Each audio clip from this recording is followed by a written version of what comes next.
Hello, I'm Sirius. Let's play some Magic the Gathering. We are going to keep this hand because it's decent enough and I don't want to risk getting a worse hand and then having to put good cards at the bottom of my deck. We are going to go with a Swamp Ghast opener. I really do like this opener because it has a lot of potential for a number of different things. If you've watched my previous video, in this video I will also redeem myself on the Ghast gameplay and actually use the ability on it to kill a unit rather than just getting a treasure. But we'll get to that in a bit. This match was interesting enough, but it wasn't a particularly tight match. I feel like I had the advantage pretty much the entire time. But it was the first time I played against someone who introduced a day and night cycle. I quite like it, but it got a little bit tedious in the end. Alright, and I'm deciding not to attack here because I'd rather use my Ghast to defend rather than to attack. If I were to attack and he'd block, I could kill his unit already, but at the same time I think it's just worth waiting to see what else he plays, because this unit might not even be that big of a threat in the end.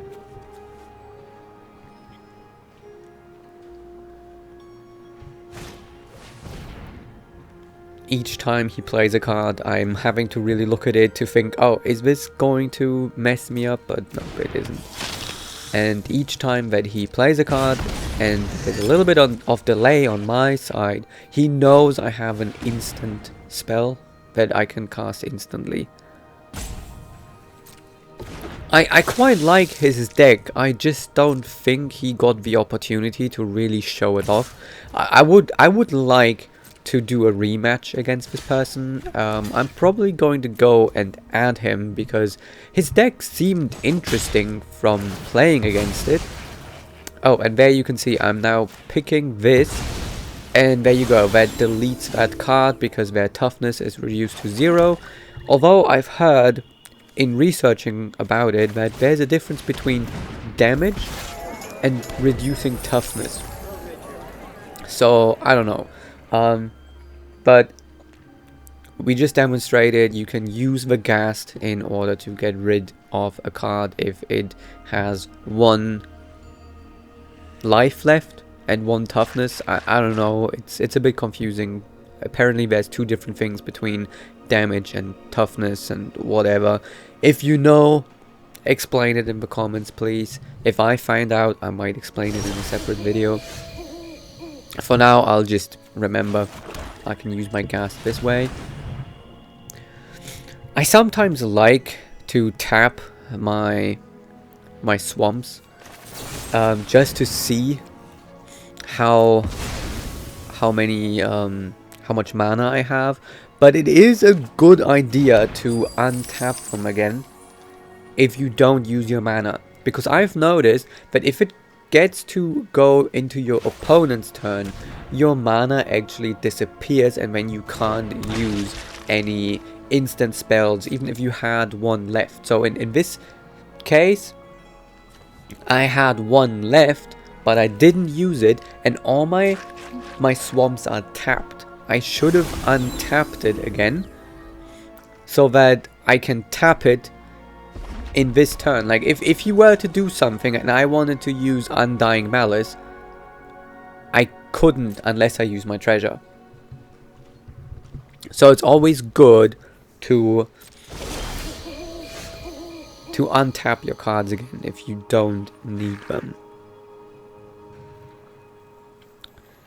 Alright, so what we're gonna do here is we are going to prepare for Olivia Crimson Bride, which is arguably the card that I built this entire deck around, so I'm glad that I do get to show it off here. I have another match that I recorded which is actually before this, which shows her off a bit more, but I wanted to go into this match first to do the commentary on this match, because I think this match just ties into the previous one I posted much better. Again, I love this card, the Long Reach of the Night. It's a great card, because it just puts my opponent in a difficult situation. Get rid of a card, get rid of a monster. It's a tough one, because the cards you have on hand might be, you know, really important to your strategy, and then you don't want to sacrifice them. But if you sacrifice your defenses, then you're losing your defenses. In this case as well, I'm pressing with the Ghast.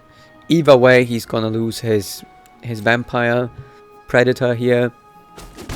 So I'm either gonna get a damage or he loses the vampire. I decided not to attack with the merchant. Arguably I could have, because he couldn't have blocked both, but I did want him to have to block the Ghast because I wanted the treasure.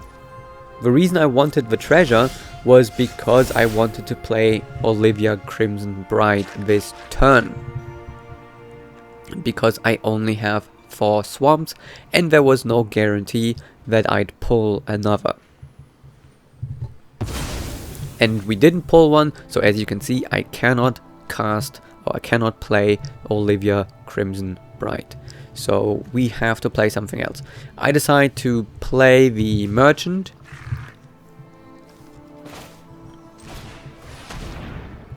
Because that way I get another treasure, and with this other treasure I can play Crimson Bride next turn.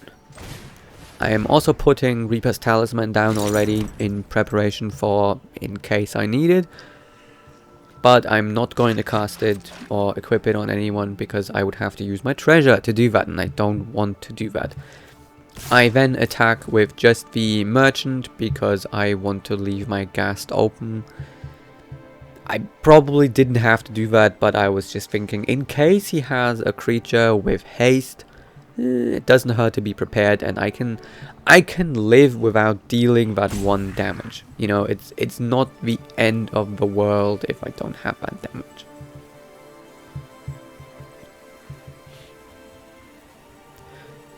Right then, we're just gonna have to wait a bit because he seemed not sure what to do. Like I said, I think he has an interesting deck. It looks interesting from what he's had.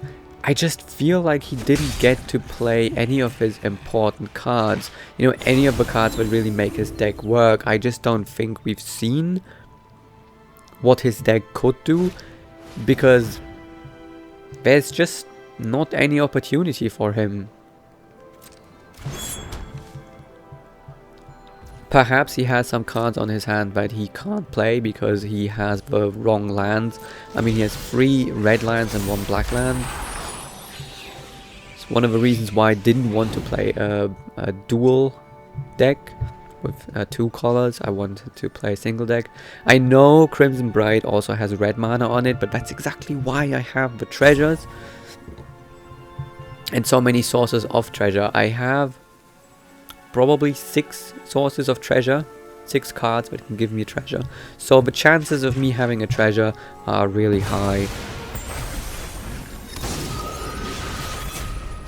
I also really like the aesthetics of this card. The Knight's Reach card, the saga, and I really like it, how it's based on Japanese folklore.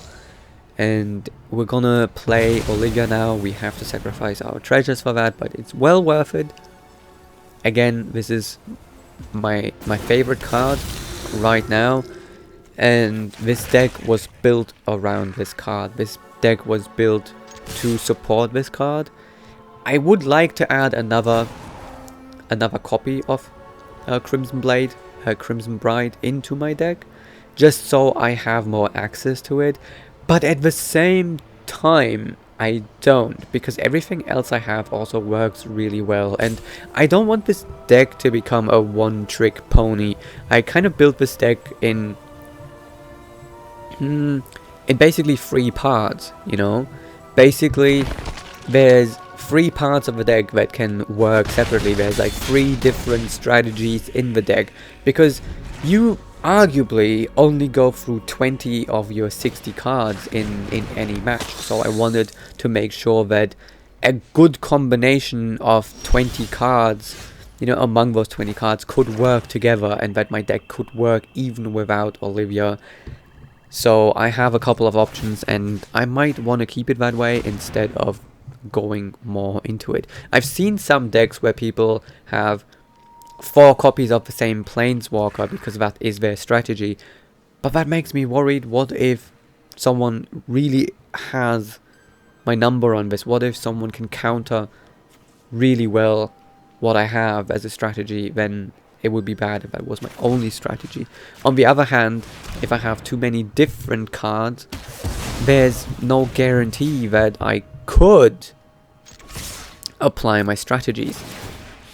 Anyway, this is already going to be the end of the match as far as I remember, so yeah, like I said, not very exciting, but we did get to redeem ourselves, and we are, in fact, going to upgrade to silver.